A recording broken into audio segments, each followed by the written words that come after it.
Okay, I'm going to Starbucks to feel something. Tomorrow is election day, and if you are not nervous, then I don't want to be friends with you, honestly. Enough about that, because that's driving me crazy. I'm gonna go get some coffee, and then I'm gonna tell all of you about how I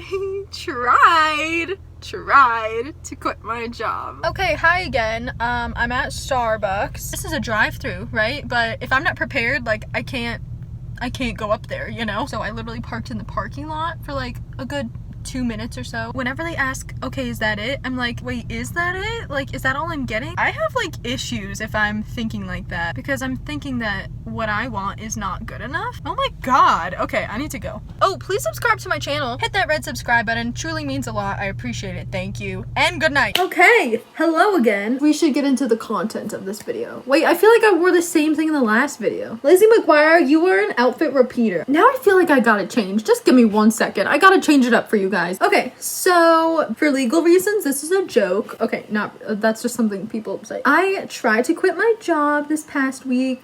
Let me start at the beginning. I, was ending this relationship, and I moved out of my ex's place in Florida, and I needed a place, and I came back here because my family live here. I was just like really in this low transitional kind of phase of my life, and I really needed a job, and I was so fortunate that these people took a chance on me and that I got this job doing something in the medical field that I never saw myself doing. Everyone finds themselves doing weird jobs they never thought they'd be doing ever. I know the universe has my back, and like everything happens for a reason, and I'm just really grateful that I was able to land this job and that I've learned so much from it. However, the pandemic happened, and then it was basically just me and one other person. It's not that a full-time job is too much, although it kind of is when you're an actor slash artist and like this isn't really what you wanted to do full time with your life. At the end of the night, when it comes to 6 o'clock, it's like, well, this is a medical office. Most of the time there's still a patient there after 6. So when it comes to 6 o'clock, my coworkers are all out the door, and I'm basically the one who stays. I'm a people pleaser, and I really care about the other people I work with. I feel bad making anyone else stay when they all just have assumed that I'm gonna be the one to stay at the end of the night,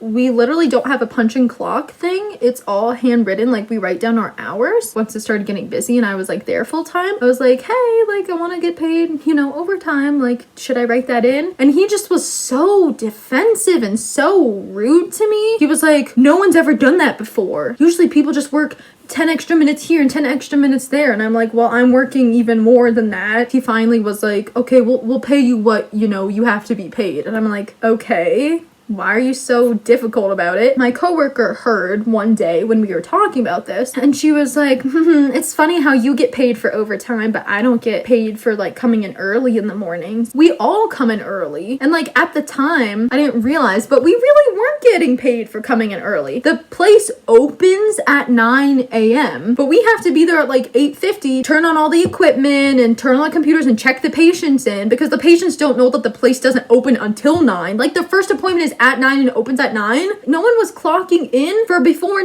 9. So everyone was putting 9 when they really got there at 8:50. And it's like, I'm sorry, but 10 minutes every single day, and you didn't bring it up to him once that you want to get paid for those 10 minutes? Why are you coming at me? It's not my fault. Write it down. Don't write 9 a.m. when you were here at 8:50. Whatever. So I attempted to ask my boss for simply like less hours. Like, hey, can I work 1 or 2 days less a week? Because we just got this new coworker, and I've been training her for like over a month now, I think, and she's picking it up really quickly. So I was like, I don't see a problem with me asking for less hours, and I was like so nervous to ask him, of course, because I'm a people pleaser. I'm a Libra rising. He was like, oh, well, we can't do that. We don't have enough people. What were we doing before this new person got here? We actually have a new person now. And then he tried to freaking gaslight me, guys. I was like, it's a lot for me, and I just want to lighten the load a little bit. And he goes, this is a pretty normal standard like full-time week. 40 hours isn't much. I didn't say that it wasn't normal. I wasn't comparing it to any other place. I'm just simply asking for a couple days off, because get this, we also do not get benefits. There's no sick leave. There's no paid time off. And you do not pay me enough for me to continue doing this job the way that I've been doing it. And I kind of made my mind up. It's not like this one incident happened and suddenly I wanted to quit. It's like I've wanted to quit for a while because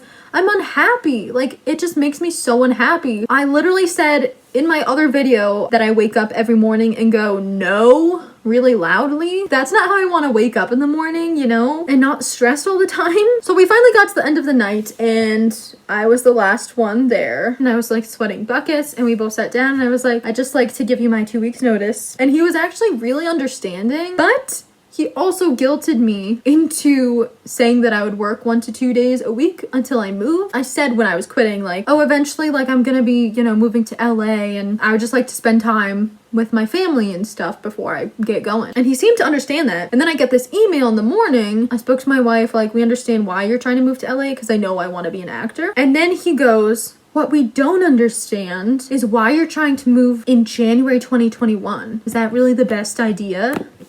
Who freaking says that? And then he lists bullet points as to why it's a bad idea. The pandemic, with the election, there could be riots in the streets of California and like it could be dangerous and stuff. And I'm like, you're trying way too hard to get me to stay and it's not going to happen. You are just pushing me farther and farther away. You're assuming that I don't know all of these things are happening and you are amping them up. Then at the end, he was like, let us know like what you decide. This was my response to his email. Thank you for showing your concern. However, me quitting this job was not because I am moving, because if that were the case, I would have done that much closer to when I was moving. I wouldn't have quit right now. I literally was like, I'm just trying to take off, but I agreed I would help you out until you find someone. I am kind of done with letting people walk all over me. That's the thing. Me making decisions can be disguised as indecisiveness. It's because I want to make sure I make the best possible decision. I want to weigh all of the consequences. Once I've made up my mind, you know I mean it because I've thought about it long and hard. So if you hear me say what I want, don't even try to get me to change my mind. That's the story of how I quit/tried to quit. Thank you all for watching this. If you are trying to quit your job, I'm rooting for you. Quitting is such a negative connotation, I feel like. It's just like letting go of one chapter and moving on to the next, you know? Thank you guys so much for watching. I will see you guys next week for my next video. Hope you guys have a good week. Election day is tomorrow.